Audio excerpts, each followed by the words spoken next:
आज मार्केट अचानक का कोसळलं? कारण फक्त वॉर नाही, तर आर-बी-आयचा एक निर्णय शांतपणे मार्केट हलवून गेला आहे. तर नमस्कार मित्रांनो, बाजार तडकामध्ये आपलं स्वागत आहे. आज आपण समजून घेणार आहोत आर-बी-आयच्या एका निर्णयामुळे इंडियन शेअर मार्केटवर नेमका कसा दबाव आला. सर्वप्रथम समजून घेऊया, आर-बी-आयने फॉरेक्स मार्केटमध्ये बँक्ससाठी काही रिस्ट्रिक्शन आणले. तर ह्या निर्णयामुळे आणि नियमामुळे बँक्सना इंडियामध्ये डॉलर्स विकावे लागले. आणि बाहेरच्या मार्केटमध्ये डॉलर्स खरेदी करावे लागले.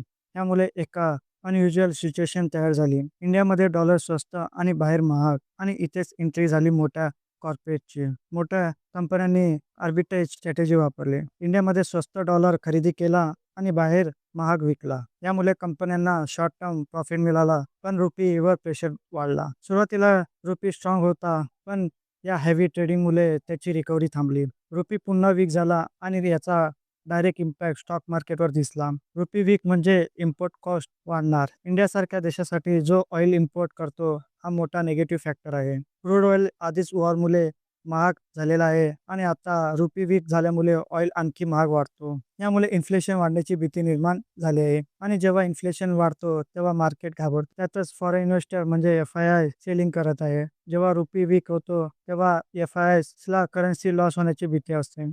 म्हणूनच ते आपले पैसे बाहेर काढतात. फायर सेलिंगमुळे मार्केटवर अजून प्रेशर येतो. याचमुळे बँकिंग, आय-टी आणि ऑटो सेक्टरवर याचा जास्त परिणाम दिसतो. कारण हे सेक्टर ग्लोबल फॅक्टर आणि करन्सी मुवमेंटवर अवलंबून असतात. त्याउलट डिफेन्स आणि काही ऑइल कंपन्या थोडा स्टेबल दिसतात. संपूर्ण पिक्चर पाहिलं तर आर-बी-आयचा निर्णय निगेटिव्ह ठरतो. कारण त्यातूनच रुपी व्हॉलेटिलिटी वाढली आहे. तसेच आर-बी-आयच्या या निर्णयामुळे निफ्टी 50 2.25% खाली पडला आहे. त्याचबरोबर सेन्सेक्स पाहिला तर 1700 पॉईंटच्या आसपास खाली पडलेला दिसत आहे.